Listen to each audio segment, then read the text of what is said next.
Okay, family, it's Ron coming at you today, and I want to tell you a story about the prettiest bird in the world. There was this black crow, and he wasn't having the best life.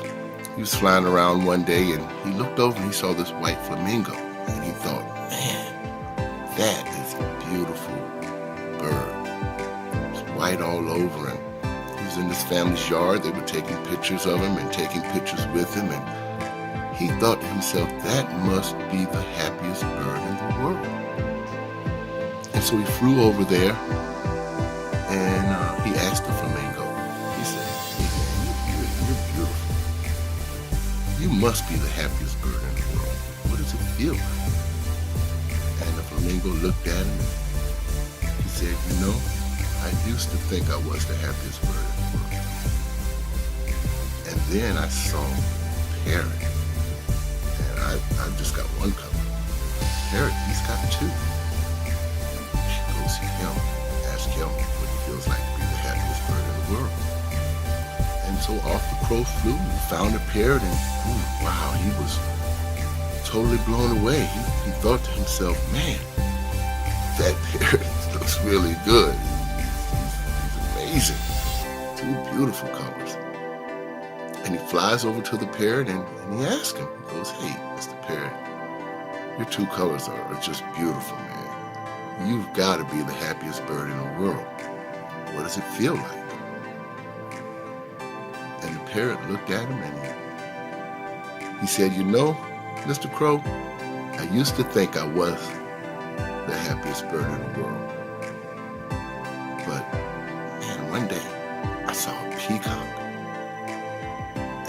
He's got so many colors, and he's got to be the happiest bird in the world. You should go and ask him.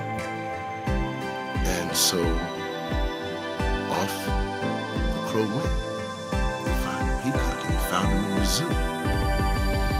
And all these people, hundreds of people were around there taking pictures of the peacock, and they're staring at him and they're gawking over him and they're making all these great comments about how beautiful he is. And the crow's just sitting back and he's thinking, man, I wish people loved me like that. I wish they would treat me like that. All they do is run me away when I come around.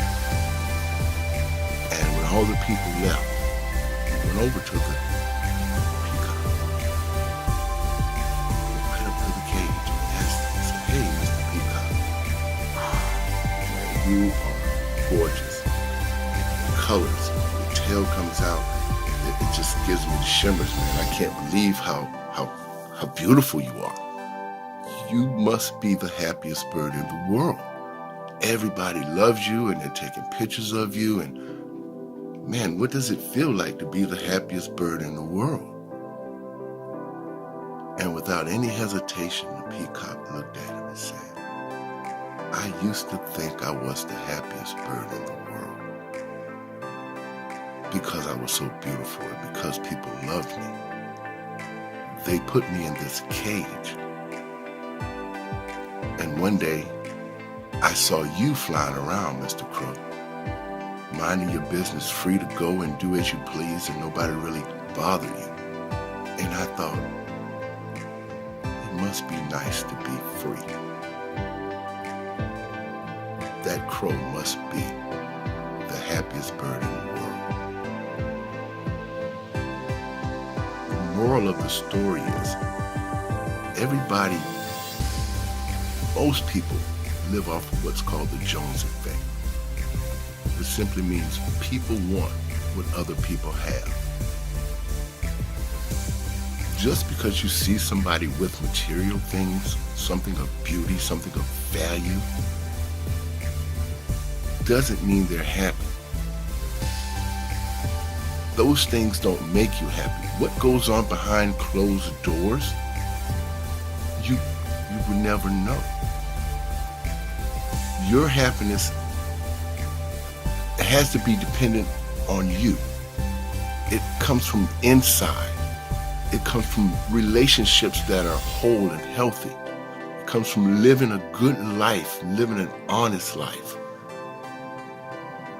So when you look out there and you think these people that are putting all these material things out there and driving in all these big cars, if you think that one thing makes them the happiest person in the world, I can tell you, they may be the happiest person in the world. But if they are, I can guarantee you this: they're not happy because they're beautiful. They're not happy because of the car they drive. They're not happy because of the house they live in. They're happy because they chose happiness. Some of the happiest people I know are some of the poorest people I know.